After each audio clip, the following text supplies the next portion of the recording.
Quero convidar você a abrir agora a Bíblia no Evangelho de João, capítulo 5, numa história maravilhosa que nós vamos ler aqui, muito conhecida da Bíblia, mas que nesse momento Deus nos dê uma visão nova nesse texto e fale ao nosso coração.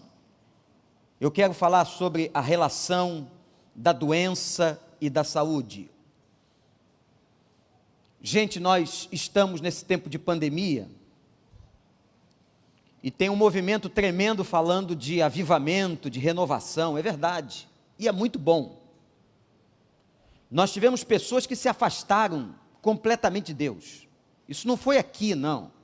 Isso foi no mundo inteiro. Gente que abandonou a fé. Mas graças a Deus, Deus trouxe muitos outros. Foi um tempo também de conversão, louvado seja o Senhor. Mas eu quero dizer para você que quando nós falamos de uma experiência de avivamento, de rejuvenescimento da fé, de despertamento espiritual, alguns assuntos precisam ser tratados. Hoje pela manhã nós falamos sobre o caráter. Domingo que vem nós vamos falar sobre orgulho. Porque avivamento não é simplesmente levantar as mãos em emoção. A emoção faz parte, mas nós temos que ter uma experiência consciente. Paulo fala que nós transformamos a partir da renovação da mente. Então, um crente que reflete, um crente que conhece, estuda a palavra, é um outro nível. É um outro nível. Eu queria que você agora entendesse que o tema que está aqui no capítulo 5 do Evangelho de João é tremendo. Veja o que aconteceu com Jesus, que tempo depois subiu a Jerusalém para uma festa dos judeus. Há em Jerusalém, perto da Porta das Ovelhas, um tanque que em aramaico é chamado Betesda, tendo 5 entradas em volta. Ali costumava ficar um grande número de pessoas doentes, inválidas, cegos, mancos, paralíticos. Eles esperavam um movimento nas águas. De vez em quando descia um anjo do Senhor e agitava as águas. O primeiro que entrasse no tanque, depois de agitada as águas, era curado de qualquer, olha isso, de qualquer doença que tivesse. Um dos que estavam ali era paralítico, fazia 38 anos. Quando o viu, deitado, soube que ele vivia naquele estado durante tanto tempo, Jesus perguntou: você quer ser curado? Disse o paralítico: Senhor, não tenho ninguém que me ajude a entrar no tanque, quando a água é agitada. Enquanto estou tentando entrar, outro chega antes de mim. Então Jesus lhe disse: levante-se, pegue a sua maca e ande. Imediatamente o homem ficou curado, pegou a maca e começou a andar. Imediatamente o homem ficou curado, pegou a maca e começou a andar. Que Deus nos abençoe. Eu vou pedir ao pessoal da técnica que diminua um pouquinho essas luzes aqui na frente do pastor, por gentileza. Que interessante que Jesus vai fazer uma pergunta para o homem.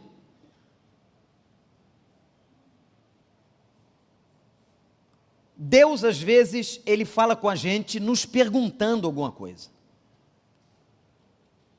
Por que Deus perguntaria alguma coisa a você, se Ele é soberano?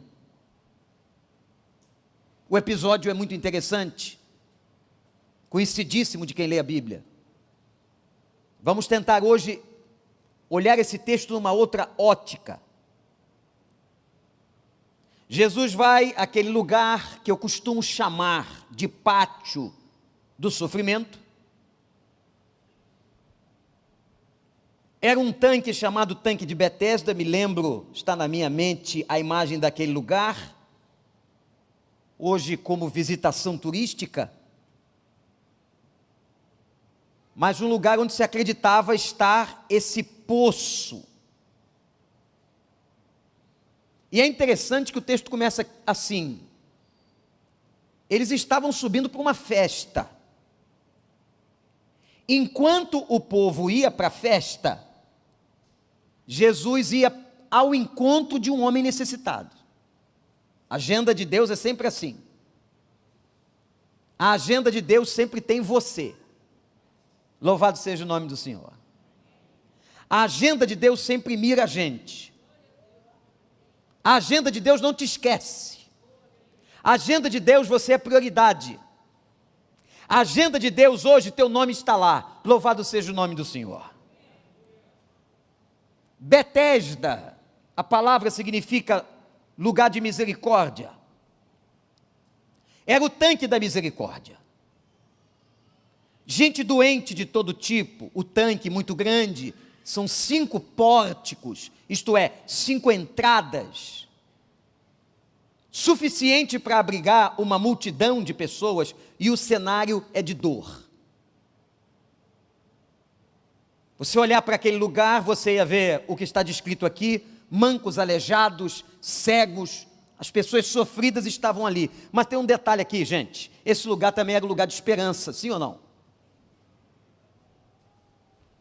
Era um lugar em que as pessoas esperavam que ali, no pátio de Betesda, acontecesse um milagre, porque tem um detalhe aqui que eu não consigo compreender. São, como eu disse hoje pela manhã, mistérios da Bíblia. Um anjo era enviado por Deus. Não sei por que Deus fazia isso. Qual era o propósito, qual era o sentido? Não conseguia ainda captar o entendimento desse fenômeno. Vinha o anjo, agitava a água, o primeiro que colocasse ou tocasse na água era curado da sua enfermidade, não importava qual enfermidade. Então aquele lugar chamado Betesda era lugar de dor e de esperança. Mas todas as pessoas que estavam ali, todas as pessoas doentes, elas tinham um objetivo: serem curadas. Serem curadas daquilo que as atormentava. E Jesus entra naquele lugar interessado pelo sofrimento humano. Você sabia que tem algumas teologias contemporâneas que acreditam, que pregam que Deus existe, mas Jesus ou Deus não se interessa pelo sofrimento das pessoas? Elas pregam que Deus deixa a máquina humana funcionar sem qualquer intervenção. Eu quero dizer a você que, pelo que eu leio da Bíblia, esse não é o Deus da Bíblia. Esse não é Cristo.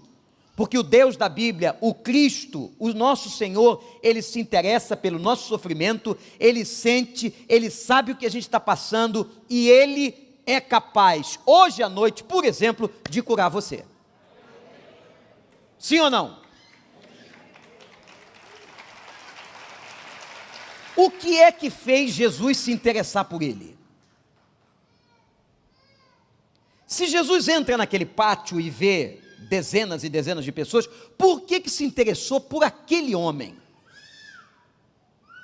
Eu não tenho aqui muitos esclarecimentos, mas há uma coisa que me chama a atenção.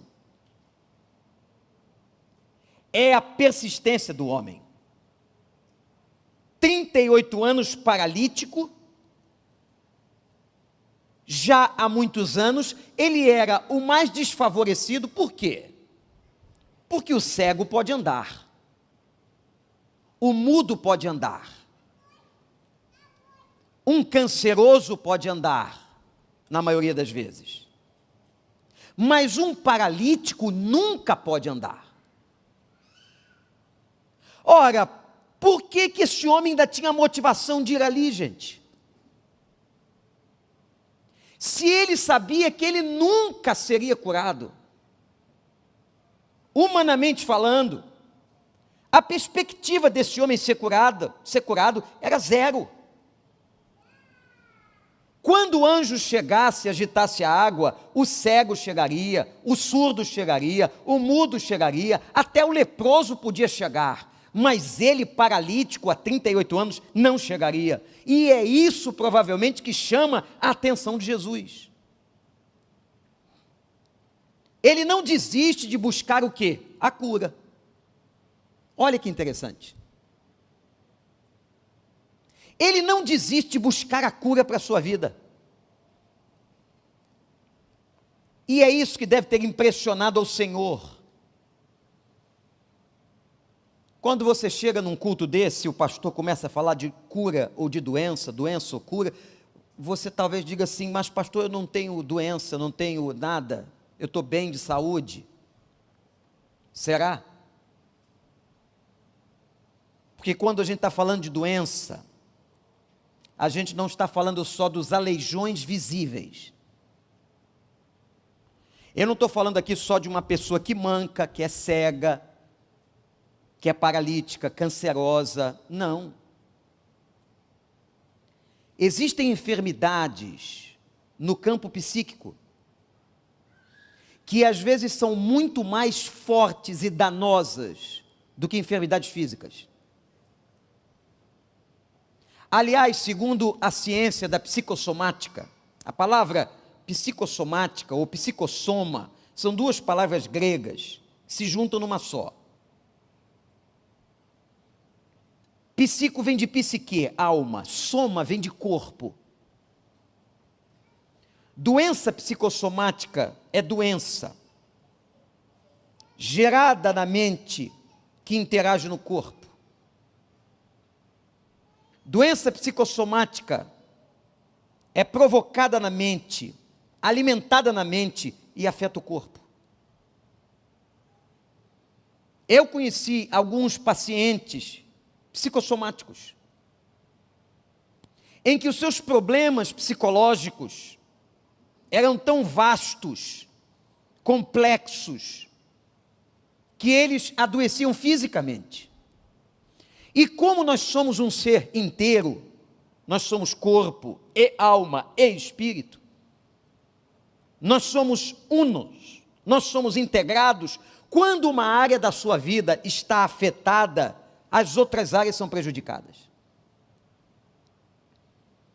Como é que uma pessoa doente em cima da cama pode exercer com plenitude o melhor do seu psiquismo? Como é que uma pessoa doente em cima da cama pode chegar para adorar com toda a plenitude de adoração?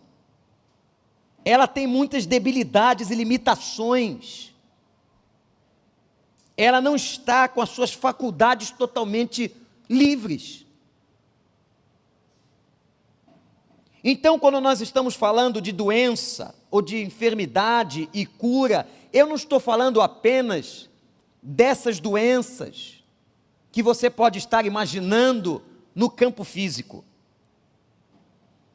E quero dizer também, gente, que até por essas doenças psicossomáticas, psicológicas, de transtorno de personalidade, seja o que for, Deus se interessa por elas, isto é, Deus se interessa por você. Quando chega diante do homem, a história vai evoluindo, ele entra no pátio do sofrimento, aquele paralítico lhe chama a atenção. Quando ele chega lá, ele faz uma pergunta, Jesus faz uma pergunta. E a pergunta é muito curiosa. Você quer ser curado? Você quer ser curado? Ora, parece óbvio. Parece estranho. É claro que um paralítico quer ser curado. Observem a resposta que ele dá. Aqui está o ângulo talvez diferente de entendimento de leitura desse texto. Qual foi a pergunta, gente? Igreja, você que está em casa, qual foi a pergunta? Você quer ser curado? Qual é a resposta? Ninguém me leva no poço. Não tem nada a ver Jesus está perguntando objetivamente se ele quer cura. Sabe o que ele faz aqui, gente? Olhem para mim. Ele atribui a doença dele aos outros. Ele não responde nem sim nem não. Mas ele atribui que o que está acontecendo a ele é culpa de alguém. Não me levam no poço. Ninguém se importa comigo. Quantas pessoas ele viu sendo levadas ou que chegaram primeiro e ninguém se importava com ele. Ele tira os olhos da sua questão e ele culpa alguém. Irmãos, invariavelmente, doenças físicas ou psicológicas, nós fazemos o mesmo movimento. Alguém é culpado. Nós colocamos os olhos no outro, na frustração. Ele colocou os olhos na pessoa ou nas pessoas que não o ajudaram. E isso não resolveu o seu problema. Ele tinha que ter dito para o Senhor: eu quero ser curado. Eu não quero ser paralítico. Mas ele não se preocupa com isso. Ele está preocupado agora em dizer: ninguém me levou. Ninguém me conduziu. O seu problema é o foco do coração. Nós precisamos, se queremos cura, sanidade e vida abundante, eu vou repetir, se nós queremos cura, sanidade e vida abundante, nós precisamos reconhecer as nossas enfermidades.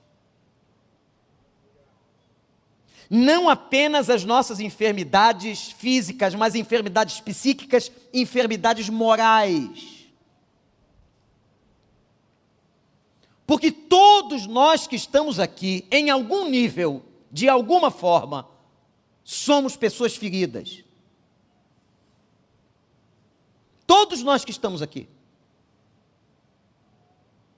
Ou fomos feridos na infância, feridos pelos nossos pais, feridos no relacionamento com o irmão, sofrendo situações abusivas, feridos no casamento, feridos no trabalho, feridos por amigos, por pessoas que investimos. Aliás, guarde uma coisa.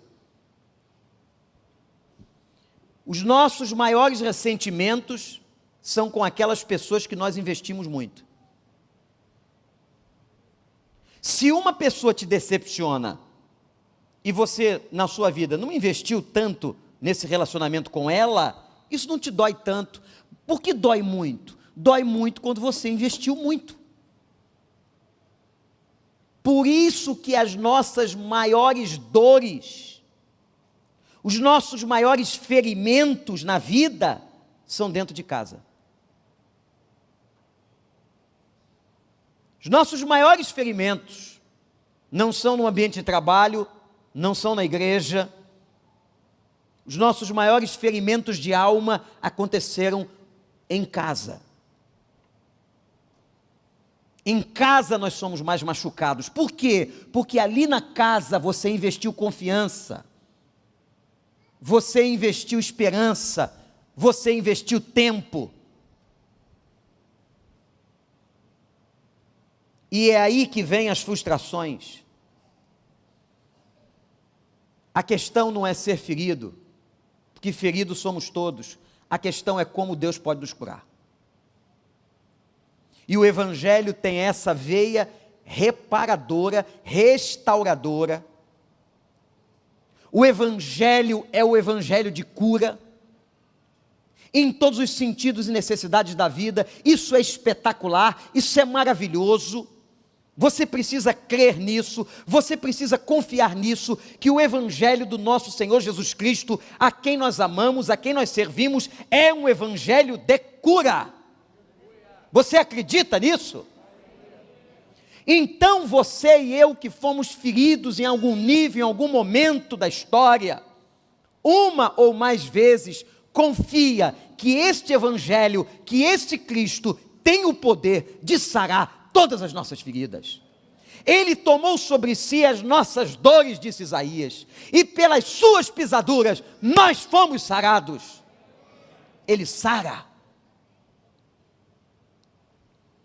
Quando Jeremias está impactado com o problema do cativeiro babilônico, e ele para de culpar o povo pelos seus pecados, ele reconhece, ele que também foi para o cativeiro, reconhece o seu pecado, a sua fraqueza, e ele diz uma coisa linda no capítulo 17, quando numa oração franca, sincera, ele diz: Senhor, sara-me e eu sararei, cura-me e eu serei curado.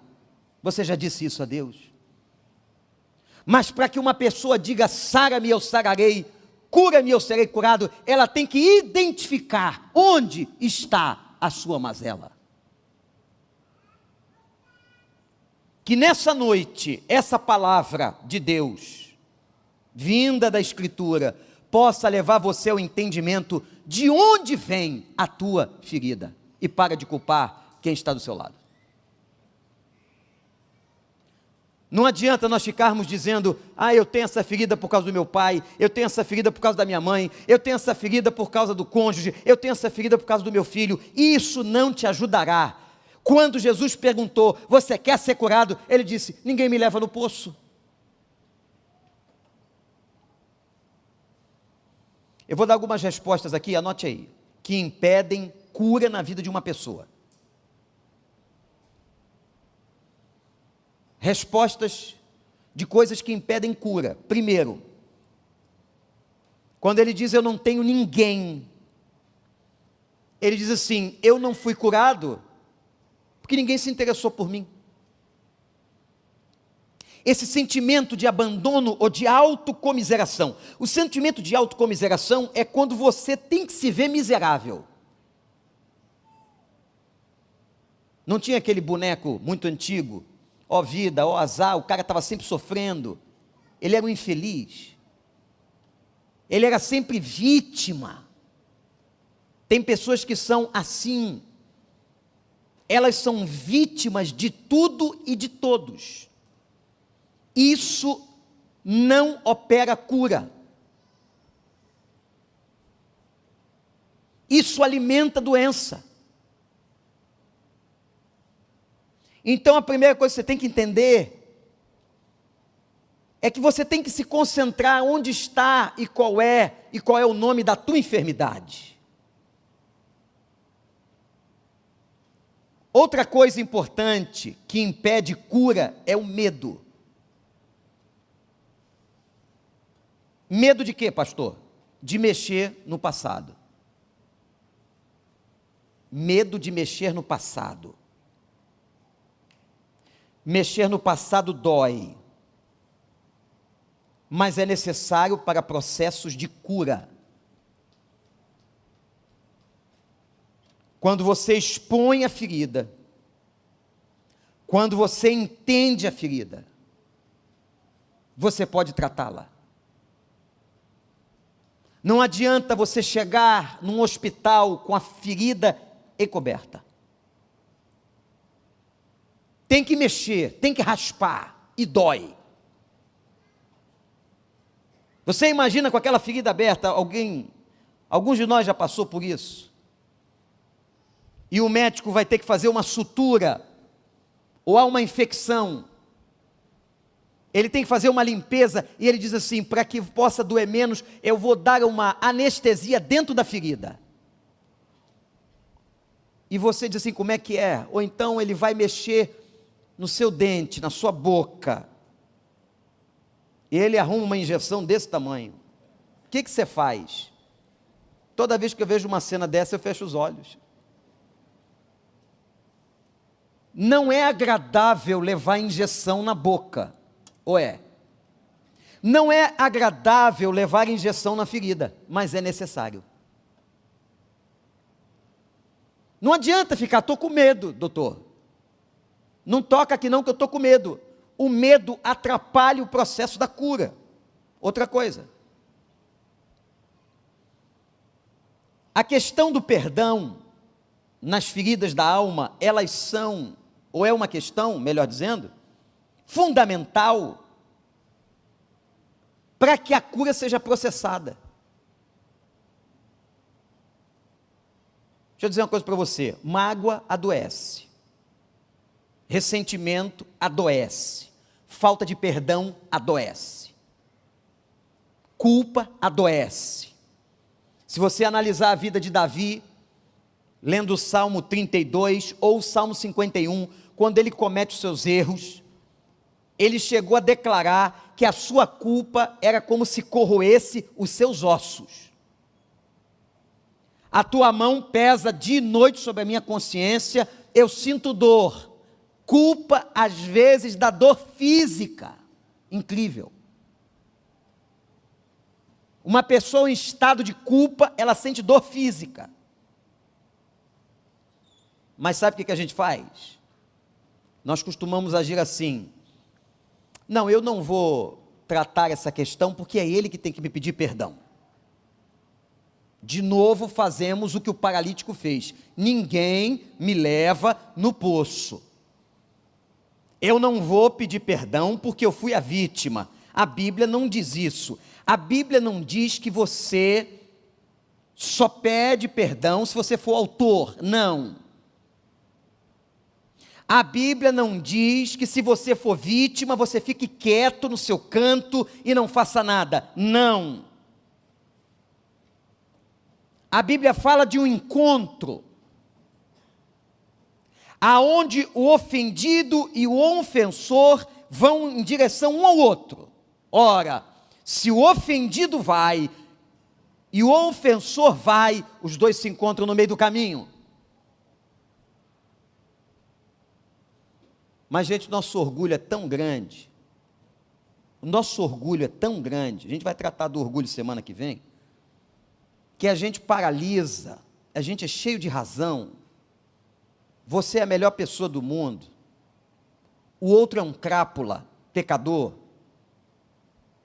É interessante que quando os outros cometem pecados, esses pecados são enormes, mas quando você comete o mesmo pecado, você sabe exatamente justificar por que você fez aquilo. Nós somos assim.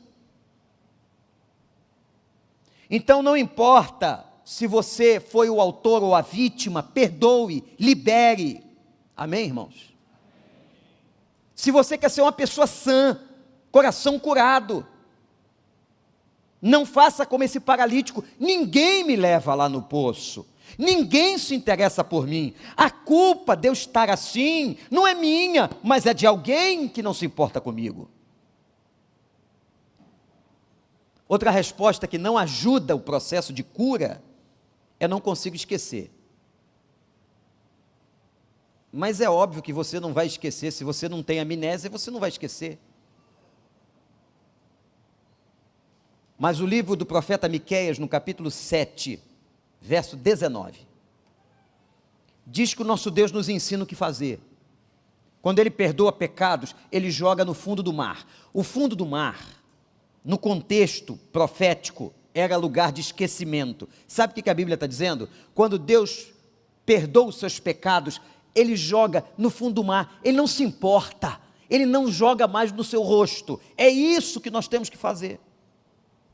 Mas por que nós não fazemos isso? Nós alimentamos as nossas enfermidades, nós alimentamos as nossas crises, as nossas dores, as nossas doenças. Eu vou te lembrar um texto que a Bíblia fala com clareza: traga à sua memória o que te dá esperança. Amém, igreja do Senhor? Você que está em casa, traga à sua memória o que te dá esperança. Não adianta ficar remoendo o erro, o problema, a crise. Temos que pedir a Deus o seguinte: que a ferida se cicatrize, porque ferida cicatrizada não dói. A marca cicatrizada do corpo não dói. Então, o problema central da questão deste homem é que este homem, ao invés de responder imediatamente, eu quero ser curado, ele primeiro se preocupa com as pessoas que não o ajudaram. Se liberte disso. Deixa Deus tratar seu coração, deixa Deus tratar você, deixa Deus curar você, deixa Deus resgatar você, deixa Deus botar um unguento na tua ferida, deixa Deus fechar esse buraco, deixa Deus agir.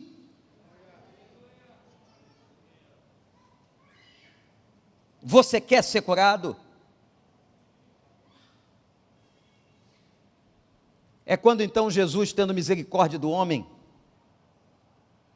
e me impressiona uma coisa aqui no texto, não sei se você percebeu, Jesus não pregou para ele.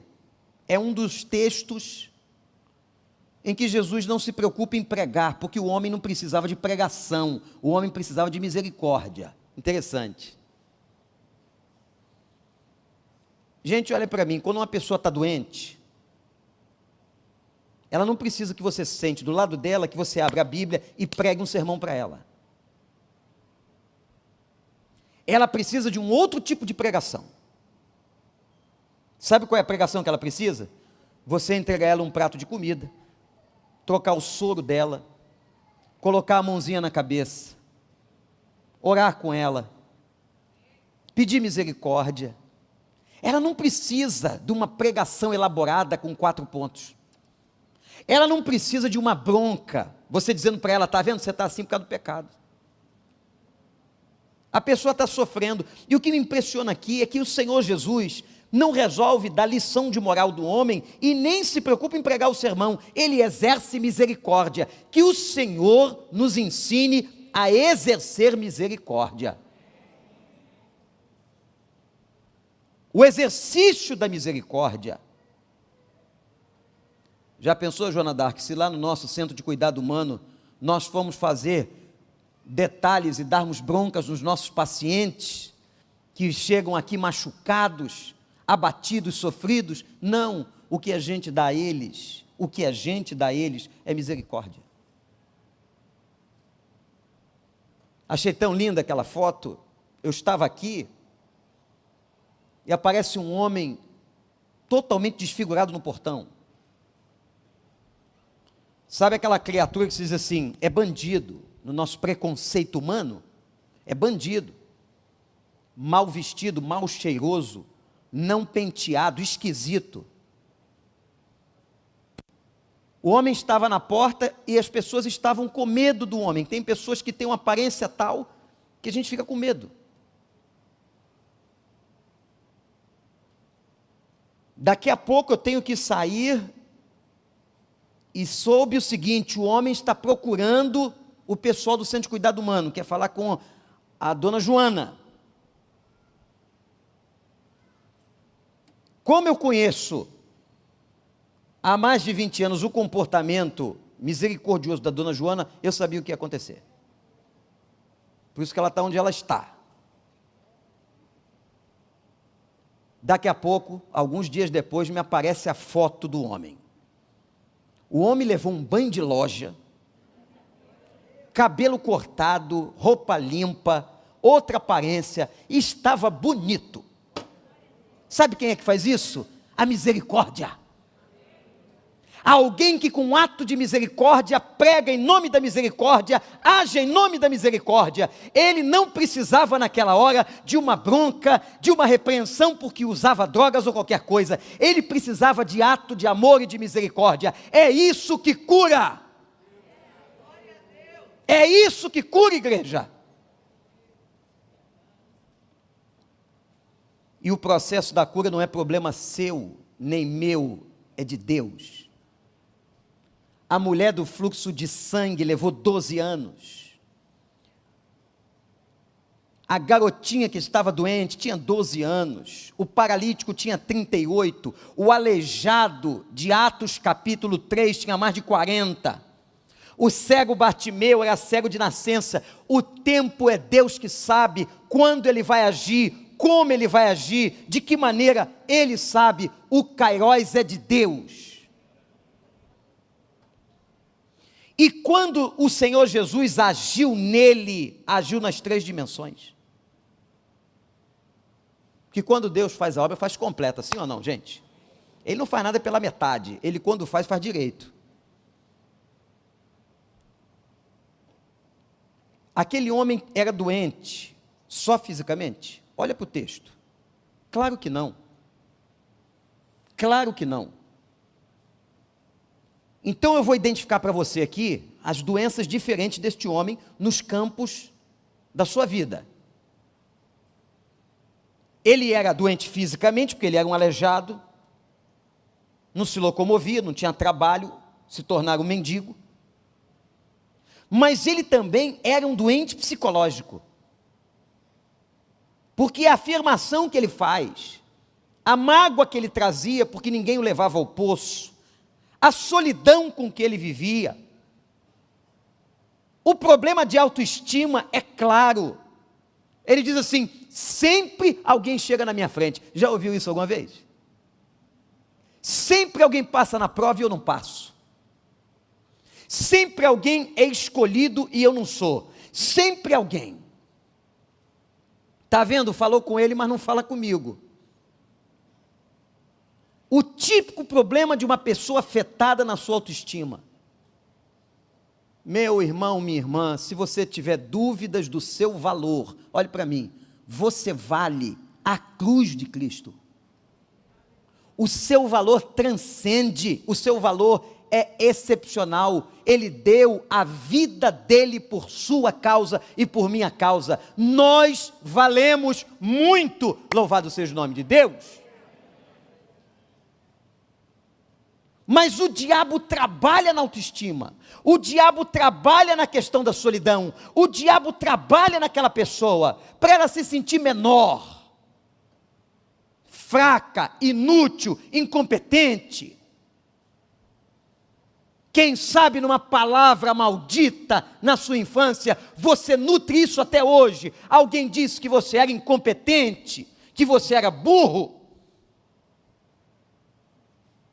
que você não conseguiria desenvolver sua vida. Quantos pais, querendo ajudar na sua ignorância, falaram tanta besteira? Se você ficar assim, não vai dar nada na vida. Que isso? E aquelas profecias autorrealizadoras. Porque Provérbios diz uma coisa interessante, vou pregar aqui um dia desse, sobre isso. Assim como você se vê, assim você é. Guardou? Assim como você se vê, eu posso ser. Já viu o problema da anorexia? Aquela mulher magra, percentual de gordura baixíssimo, e ela olha no espelho e diz: eu estou gorda.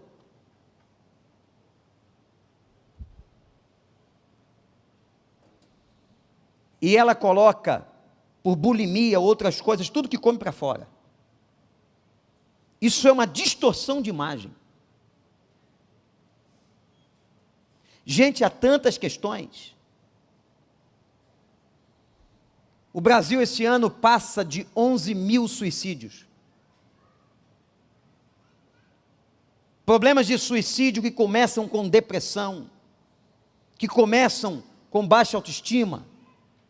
Nós estamos numa série, quinta-feira, venha, porque tem sido maravilhoso, discutindo a questão da vida, falando da vida, porque a vida é o contraponto da morte, e Jesus disse: eu vim para que vocês tenham vida, e tenham vida com abundância.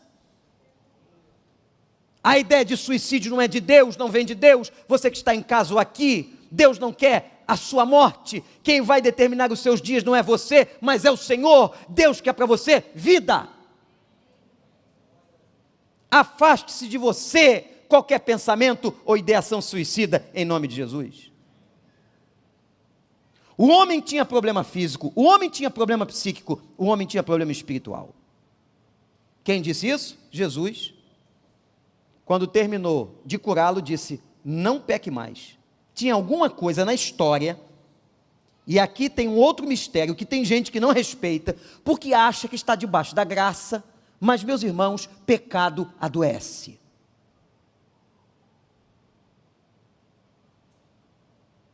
Há muitas pessoas que pegaram doenças físicas porque elas tinham vidas devassas. O pecado adoece. Ora, Jesus não quer só curar a paralisia, Ele não quer só curar as questões emocionais, Ele quer mudar a história da pessoa como um todo. O interesse de Deus em você é total, Ele quer mudar você completamente. E por compaixão, e Ele agora vai dizer as palavras mais importantes que aquele aleijado precisava ouvir. Aquele aleijado, aquele homem que culpava os outros pela sua doença, aquele homem que tinha pecado segundo Jesus. Jesus vai lhe fazer uma proposta, ou vai lhe dar uma ordem de mudança. Presta atenção. Porque todo o processo de cura, olhe para mim, todo o processo de cura depende também do enfermo, da pessoa doente. Se o médico vai ao seu leito de enfermidade e diz assim: você precisa tomar essa medicação, e você não toma, você não faz a sua parte no processo da cura, você morre. A ideia do paciente é muito interessante. O paciente, a palavra paciente, é aquele que está entregue, completamente passivo à ação do outro. Se você não se torna paciente, como é que alguém cuida de você? Se você se rebela, se você foge, se você corre. Então agora chegou a hora da operação de Jesus nesse homem. Ele diz assim: levanta. Primeira coisa. A ideia de levantar, o verbo aqui traduzido para o português, é a ideia de uma resolução. Haja. Haja. Qual é o poder ou o nível que você pode agir? Há pessoas que podem levantar, há outros que não podem falar. Mas a gente vai orar no ouvido dele e vai dizer assim: tenha ânimo, lute, busque forças dentro de você, você que não pode falar, você que está inerte, e a gente não entende como. O psiquismo humano, a mente humana, o corpo humano reage. Pessoas em estado de coma, que recebem palavras de entes queridos, elas manifestam melhoras fisiológicas. O corpo tem um poder. Quando Jesus diz assim: levanta, Ele está estimulando, Ele está motivando, Ele está dando força. Ele pode estar falando para você que está na internet, ou você que está aqui hoje à noite, Deus tratando com você, dizendo o seguinte: levanta. Faça a sua parte, faça o que você puder fazer, no nível que puder fazer. Faça no nível que puder fazer. Segunda ordem: toma o teu leito. Aquilo que te prende será vencido por você. Louvado seja Deus. A maca que te detém, a cama que segura o teu corpo, eu vou inverter esse lugar. Gente, que coisa linda. Sabe qual é a experiência aqui, quando tudo acontece? O cara sai com a cama na mão. A cama, eram macas muito simples naquela época, de um tecido um pouquinho mais duro, com madeira, com bambu. Era fácil levar, não eram essas macas sofisticadas de ferro ou eletrônicas. Ele era capaz de levar, mas o interessante é o simbolismo. Aquilo que o detinha, aquilo que o prendia, aquilo que o amarrava, agora é vencido. Ele leva a maca. Louvado seja Deus. Ele leva a maca. Você vai sair daqui hoje, em nome de Jesus. Eu não sei qual é a tua enfermidade, o teu problema ou a tua crise, mas eu creio que essa palavra pode se cumprir aqui hoje, e você vai sair com essa marca na mão. Você vai sair com essa marca na mão. Você pode sair daqui com isso. E essa marca se torna memorial de vitória. Quando você olhar para ela, você vai dizer o seguinte: não, isso aqui não é a minha derrota. Isso aqui foi o que Deus derrotou através da minha vida. Eu venci. Levanta, faz o que puder. Toma o teu leito. Anda. O que significava andar? Significava experimentar algo que ele não experimentava há 38 anos. Andar significava que ele ia para uma vida nova. Anda, homem, anda, anda, anda. Aquilo que você não conseguiu fazer, faz agora, anda. Experimenta a nova vida, experimenta. Tenha um sentimento diferente, perceba diferente, se movimente diferente, porque eu estou te ajudando. Eu estou te dando poder, eu estou te dando graça. Essa palavra para andar não é de homem, não é de médico, sou eu, Jesus Cristo, o Senhor. Levanta, toma a tua cama e anda, vai para uma vida nova. Aleluia. A ordem é direta. O processo curador está aqui. Pode ser que esse mesmo processo se dê e que Deus vai te tratando no caminho. Nem toda doença Deus cura instantaneamente. Nem toda doença Deus cura instantaneamente. Isso depende de situação para situação, de caso para caso, de contexto para contexto. Não é porque Deus te ame menos, mas é porque Ele trata cada paciente de maneira distinta. Sabe o que nós mais queremos quando chegamos num hospital? Sermos tratados de maneira distinta. Que o nosso corpo seja identificado, a nossa pressão, a nossa temperatura, os nossos exames, maneira distinta. E Deus trata a gente de maneira distinta. A uns, Ele vai fazer de uma maneira, a outros, Ele faz de outra maneira, por amor. Pode ser que hoje, você vai levantar, tomar a maca, andar, mas Ele vai dizer para você: eu ainda vou operar outros processos de cura no caminho. Porque tem muita coisa para resolver. E nem tudo se resolve num dia só. Você não faz 2, 3, 4 cirurgias num dia só no hospital. Eu quero, chegando para o final, dizer uma coisa a vocês, irmãos. Esse Jesus que entrou no pátio do sofrimento é Jesus de causas perdidas, não é não? Ele adora esse negócio, para mostrar o seu poder e a sua glória aos homens. Você pode pensar com o Salmo de número 8, o que é o homem mortal para que te lembre dele? Ou o filho do homem para que o visites? O que é o homem?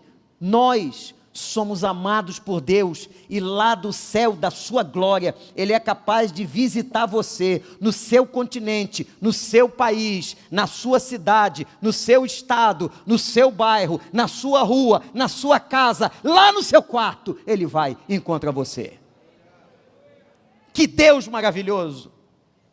Não importa o tempo do sofrimento, não importa o tipo de enfermidade, Ele levanta você. Se você quer ter uma vida vivificada, avivada, consagrada, nós temos que tratar muitas áreas, irmãos. Como eu disse hoje pela manhã e tipifiquei, avivamento não é só levantar a mão para cima, chorar e cantar música bonita e emocionante, não. Nós temos que fazer o que trabalhamos hoje de manhã, trabalhar o nosso caráter, deixar Deus trabalhar como trabalhou na vida de Jacó. Deixa Deus, como estamos pregando agora, curar feridas. Usar essa palavra poderosa. Aliás, olha que coisa interessante. A palavra de Deus é o quê? É arma. É a única arma que atira em alguém e faz viver. A única arma que atira em alguém e faz viver é essa aqui. É a palavra do Senhor. Aleluia, aleluia, aleluia. Porque hoje à noite, essa palavra está fazendo viver, essa palavra está produzindo vida. Tem gente em casa, você em casa, na internet, qualquer lugar que você estiver, Deus está aí com você, e pelo poder da palavra, você pode ser curado. Quer ser curado? Mas se você ficar, porque ninguém me leva ali, eu sou um pobre coitado, não tenho jeito, meu problema é muito grande, eu fui abusado, sai disso aí, sai disso, larga isso para trás. A Bíblia diz assim: aquele que está em Cristo, nova criatura é, as coisas velhas já passaram, e tudo se faz novo. Eu sou aquele que faço novas todas as coisas. Eu gosto desse evangelho. Sabe como é que é o nome do evangelho? Sabe o que significa evangelho? Boas notícias. Ô igreja de Deus, entenda que nessa pandemia, o que mais o mundo precisa é da igreja pregando boas notícias. Tragédia, a televisão prega, a internet prega, as fake news pregam, mas evangelho, só a igreja, só você prega. Boa notícia. Sabe qual é a boa notícia? Levanta, toma o teu leito e anda. Para de chorar. Fala comigo. Levanta, toma o teu leito e anda. Você vai dizer assim agora: eu levanto, eu tomo meu leito, eu ando. De novo, eu levanto, eu tomo meu leito, eu ando. De pé agora, igreja, vamos lá, todo mundo. Eu levanto, eu tomo meu leito e eu ando. De novo, igreja, eu levanto, eu tomo meu leito, eu ando. Só tem uma última coisa que eu quero dizer para você. 38 anos paralítico, Deus trata com ele, cura. Foi num sábado, foi uma confusão danada, que vieram os religiosos para sentar o sarrafo. Como é que pode curar no sábado? Aqui nesse texto começou, anota isso, começou a perseguição do ministério de Jesus, que era sábado. Sabe o que o homem fez? Depois de ser curado, ele foi adorar. Quando a gente é curado, transformado, quando o Senhor nos coloca de pé, nós não queremos outra coisa, meus irmãos, da adoração e do louvor, a não ser adorar, agradecer, exaltar, enaltecer, glorificar, louvar aquele que nos curou. Versículo 14, o homem foi adorar. Sabe o que significa? Esse cara aqui, presta atenção, ele não foi só atrás de cura não, ele não estava ali só por causa da cura não, ele queria mais de Deus, ele queria outra coisa. Ele queria outra coisa, porque se ele quisesse só a cura, quando acabou o processo, ele ia para casa, ele ia sair pela rua. Não, quando acabou o processo, ele foi adorar. O evangelho faz isso. Qual é a palavra de ordem que nós vamos sair daqui hoje do evangelho do Senhor? Levanta, toma o teu leito e anda. Aí você vai colocar na primeira pessoa: eu levanto, eu tomo meu leito, eu ando. Nós vamos agora nesse momento de adoração. Ô gente, não sei se você quer nesse negócio de oração. Alguém crê em oração aqui? Tem alguém que acredita em negócio de oração? Ou é papo religioso? A gente precisa aprender a orar mais. Temos falado disso. Você crê nesse negócio de oração? Pastor Elton Rangel, o homem de Deus, esteve aqui várias vezes. Ele diz que a oração é a chave para mexer o coração de Deus. Só tem uma pessoa que não recebe, quem não acredita. Eu não sei qual é o tipo de enfermidade, mas se você hoje à noite tiver uma enfermidade e quiser trazer aqui diante de Deus, não importa, eu não sou curandeiro, eu não curo ninguém, eu não tenho poder, essa igreja não tem poder, os pastores aqui não têm poder, esquece, se você está indo atrás de homens para curar você, esquece, nem aqui, nem endereço nenhum, mas há uma pessoa aqui que é capaz de fazer isso, Jesus de Nazaré, e esse eu garanto que está aqui, e depende de você e ele. E se você tem alguma enfermidade na sua vida agora, eu não preciso saber nem o seu vizinho.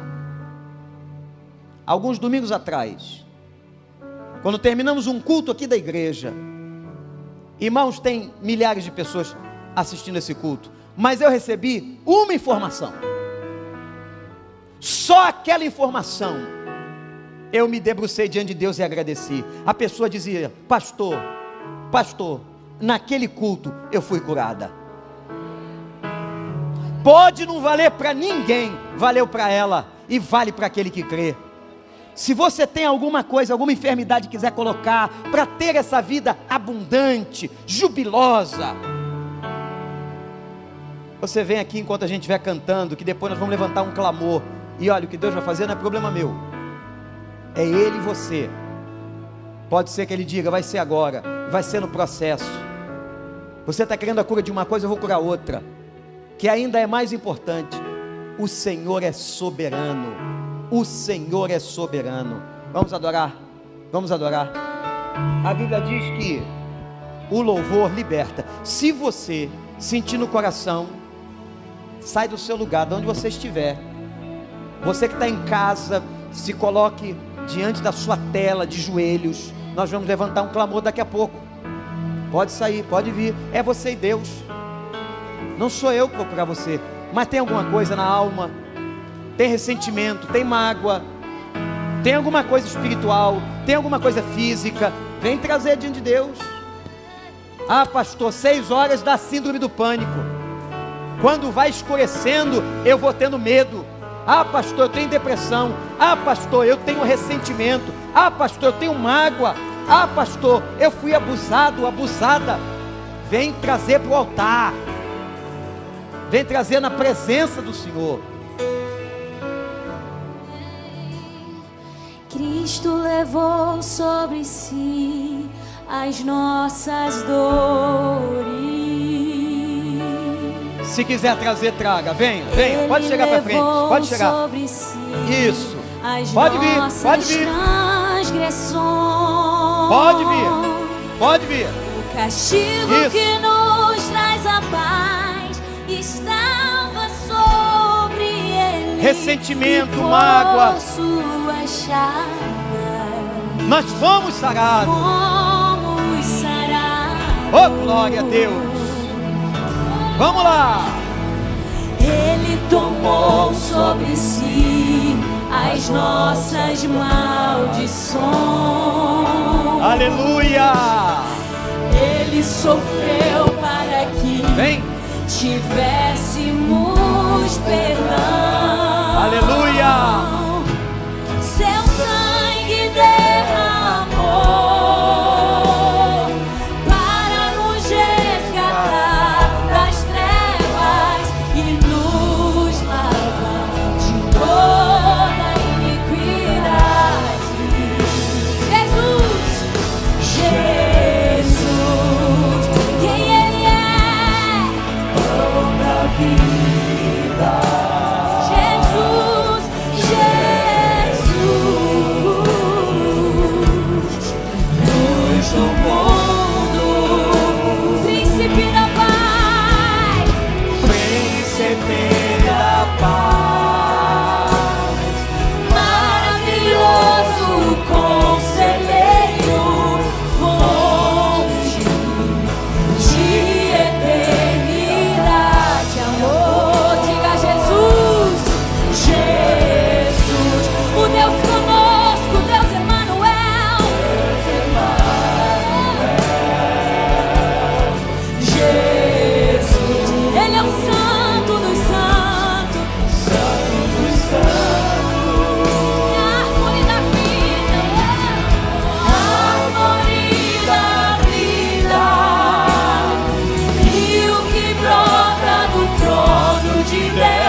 auxiliar.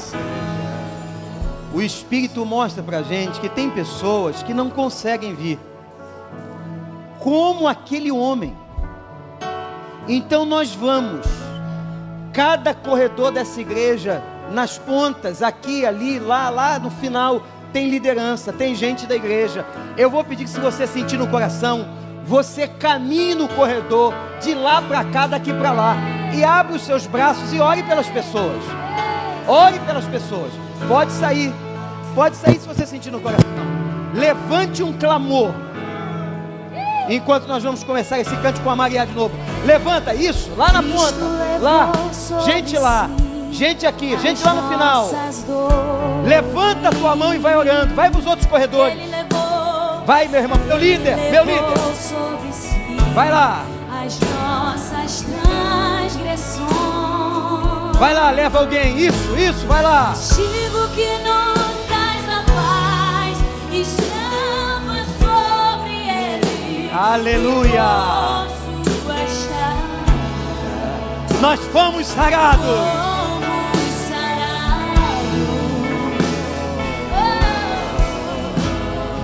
Ele levou sobre si as nossas maldições. Se ele levou, ele sofreu para que tivéssemos perdão. Seu sangue puro carmesim, seu sangue derramou para nos resgatar das trevas e nos lavar de toda iniquidade. Então diga esse nome, Jesus, Jesus. Tu és o pão da vida. Oh, Jesus, tu és a luz do mundo.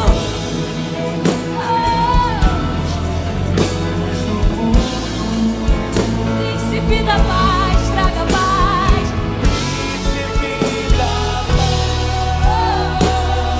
Maravilhoso conselheiro, fonte de eternidade, amor. Deus conosco está aqui, Jesus. Deus Emanuel. Deus Emanuel. Deus conosco.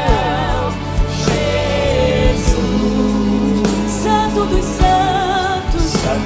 Santos. Ele é a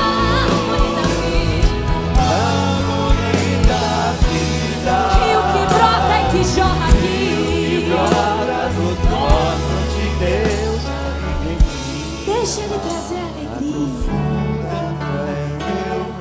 Receba a adoração, Jesus.